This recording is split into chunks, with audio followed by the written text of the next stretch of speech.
তো আমরা আজকে বিকেলে এসেছিলাম আমাদের একদম বাড়ির পাশেই বলতে গেলে এটা মেদিনীপুর টাউনের পাশ দিয়ে যে কংসাবতী নদী গিয়েছে, এসেছিলাম আজকে এখানে। তো এখন বসে আছি কংসাবতী নদীর একদম পাড়ে।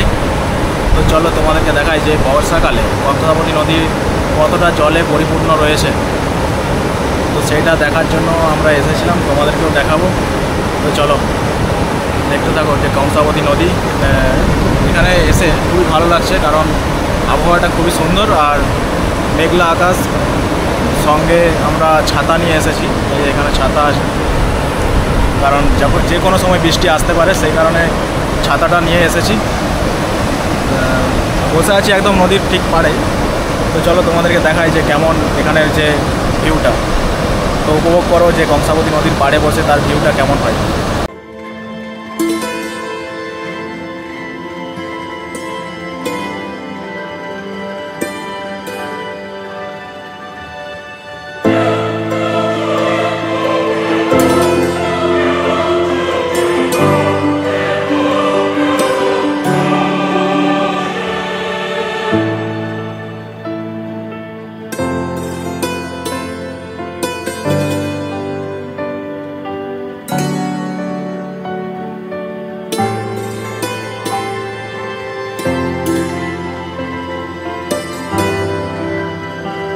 সঙ্গে এদিকে সুমন এসছে, যে সুমন এই যে বসে আছে এখানে।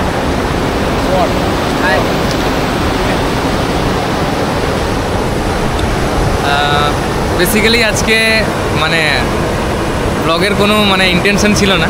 আমরা গিয়েছিলাম এক সাইডে, মানে মানে অন্য সাইডে আর কি। তো বেশ বৃষ্টিও হচ্ছিল, ঠিক আছে আজকে। আর তো এখনও সময় ছিল, বৃষ্টি এই সাইডে থেমেছে, তাই আমরা ভাবলাম যে চলো তাহলে একটুখানি নদীর সাইডে গিয়ে একটু ঘুরে আসা যাক। তো হঠাৎই আসা। আর দেখছো আমাদের পাশে আমরা একদম মানে এই ড্যাম্পের পাশেই বসে আছি। নামটা হচ্ছে অ্যানিকেত ড্যাম। আর জানি না কতখানি আওয়াজ শুনতে পাচ্ছ তোমরা, তাও একটাই কথা বলবো যে অ্যাডজাস্ট করো।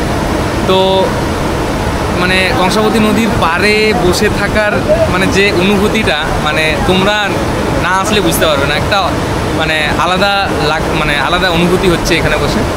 আর এটাই বলবো, আশেপাশে মেদিনীপুরে যার বাড়ি আছে অবশ্যই অ্যানিকেত ড্যাম্পে আসো, আর তোমরাও আমাদের মতো এনজয় করো। তো চলো একটুখানি ঘোরাফেরা করা যাক আর দেখাবো কি কি আছে। পাশে বসে আছে লালটুদা। হ্যাঁ, এই লালটুদাকে আজকে তোমরা প্রথম দেখতে পাবে আমার ব্লগে। এর আগে কখনো লালটুদাকে আমরা পাইনি। তো লালটুদা খুবই একজন জনপ্রিয় মানুষ, বুঝেছো? ব্যস্ত মানুষ। তো লালটুদারও একটা চ্যানেল আছে। লালটুদা, তোমার চ্যানেলের নামটা একটু বলে দাও। চ্যানেলের নাম হচ্ছে লালটু সোরেন ইউটিউব চ্যানেল। তোমরা যারা একটু গান ভালোবাসো তারা লালটুদার ইউটিউব চ্যানেলকে সাবস্ক্রাইব করে দেবে, কারণ লালটুদা বিভিন্ন ওখানে গান আপলোড করে, নিজের তৈরি গান, একদম কারো ধার করা নয়, একদম নিজেই বানায়, নিজেই রিমিক্স করে, নিজেই সব কিছু করে, তারপরে নিজেই আপলোড করে। তো এখান থেকে দেখতে পাচ্ছ কেমন দেখাচ্ছে, দেখো পেছন দিকটা। আমার পেছনে ঠিক রয়েছে কংসাবতী নদী, আর আমি এই উপরে যে সিঁড়ি ধাপের মতো করা রয়েছে এখানে উপর দিয়ে যাচ্ছি। তো বিকেল টাইমটাই খুব ভালো একটা এখানে একটা মনোরম দৃশ্য।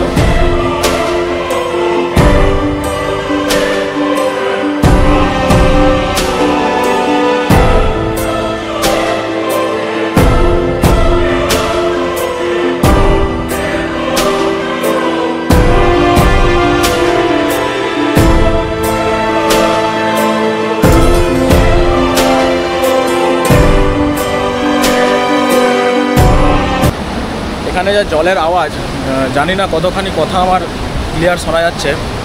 প্রচুর জলের আওয়াজ এখানে। এই যে পেছনে দেখতে পাচ্ছ যে কংসাবতী নদী, আর এখানে কতগুলো সিঁড়ির ধাপ ধাপ করে রাখা হয়েছে। এই যেগুলো বসার জন্য ইউজ করা হয়। এই যে দূরে দেখা যাচ্ছে কংসাবতী নদীর ওপরে নির্মিত বীরেন্দ্র সেতু। এই বীরেন্দ্র সেতু এক পাশে রয়েছে মেদিনীপুর শহর এবং অন্য অপর পাশে রয়েছে খড়গপুর শহর। এই দুই শহরকে সংযুক্ত করে এই বীরেন্দ্র সেতুর মাধ্যমে। ওই যে দূরে দেখা যাচ্ছে, কতটা দেখা যাচ্ছে বুঝতে পারছি না। তো ওই আমার ঠিক আগে এই সাইডে রয়েছে বীরেন্দ্র সেতু, আর এখানে রয়েছে যে আনিকেট ড্যাম। অনেকেই বিকেলে আসে এখানে এই বিকেলে ঘোরার জন্য। এখানে বিকেলের দৃশ্যটা এরকম। তো আমাদের সঙ্গে দেখতে পেলাম এই যে এই বাচ্চাগুলো এসেছে নদী দেখার জন্য। আচ্ছা, কতটা ভালো লাগছে? অনেক। নদী এই যে দেখা যাচ্ছে এখানে, আর ঠিক পাশেই রয়েছে একটা পার্ক। এই যে আমার ঠিক পেছনে দেখতে পাচ্ছি। পার্কটা এখনও শুরু হয়নি সেরকমভাবে, এখনও কাজ চলছে। তো কবে শুরু হবে দেখা যাক। আর যদি পার্কটা শুরু হয় তো এখানে পার্ক থেকে আরও দেখতে ভালো লাগবে।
এখানে এসে যে দৃশ্য দেখতে পাচ্ছি, টাকা খরচা করেও কিন্তু এরকম দৃশ্য আমরা সচরাচর দেখতে পাবো না।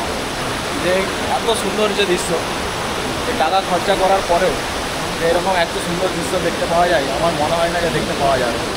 আমরা অনেক দূর দূরান্ত যাই, এই ট্রাভেলিং করি, কিন্তু এই আমাদের বাড়ির কাছেই রয়েছে, একদম মেদিনীপুর শহরের পাশে এই আনিকেট ড্যাম।